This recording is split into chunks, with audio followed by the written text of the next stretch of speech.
And then we want to be checking if the loot is overlapped by the player, and if it is, then it'll get destroyed.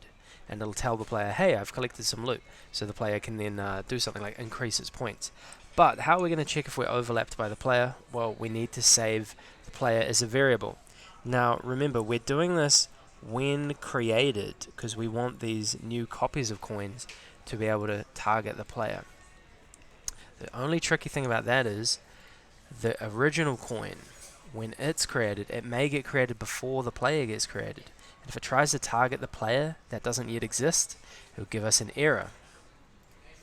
So we need to check, does the player exist? If the player does exist, then we'll save the player as a variable. So go to control flow, grab if. I want to check if the player exists. So from sensing, we've got that myself exists block. We can check if the first instance with tag player exists. So that's from sensing first instance by tag player. If it can find something tagged player, then we want to save the player as a variable.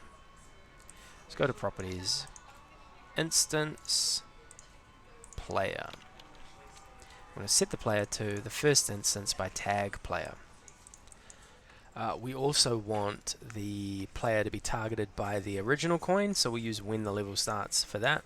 So we'll say when the level starts, set the player to the first instance by tag player. So we're double checking both the original coin and the newly created coins save the player. Okay, now when the newly spawned coins are created, we want them to get thrown up in the air, and then maybe half a second later they can just freeze in place. That'll look kind of cool.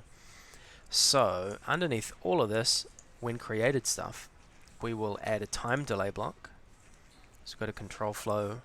So after 100 milliseconds, how about after 500 milliseconds, half a second?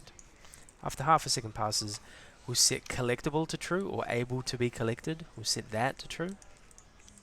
So they will now be able to be collected. Set that to true. And then disable their physics so they don't fall away or they don't keep speeding away. So physics down the bottom, set physics enabled to false. Now we need to check if they're overlapped by the player, and then we can see if they should be collected.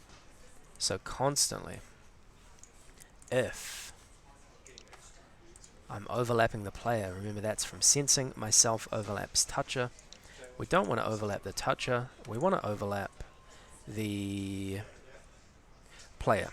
Checking if we're overlapping the player. Constantly if myself overlaps the player, what do we want to do then?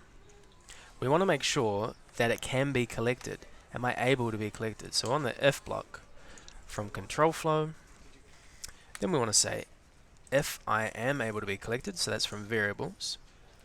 If able to be collected, then we'll tell the player that the coin's been collected, so we'll broadcast a message to the player, broadcast message, let's just say coin. And then we'll destroy the coin.